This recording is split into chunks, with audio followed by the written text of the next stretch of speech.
Hey everyone, welcome back to the channel. In this video, I'll show you how to fix audio delay in Capcut on PC quickly and easily. Let's jump right in. Step 1.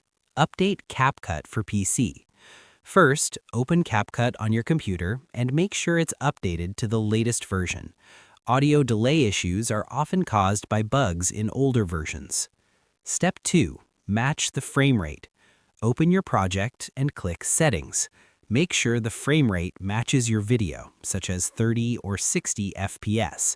A mismatched frame rate is one of the main causes of audio sync problems.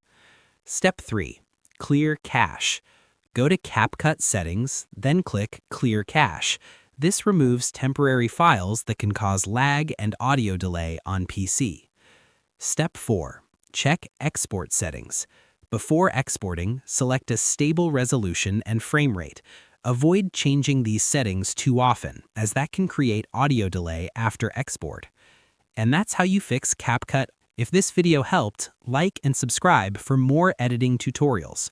Thanks for watching, and I'll see you in the next one.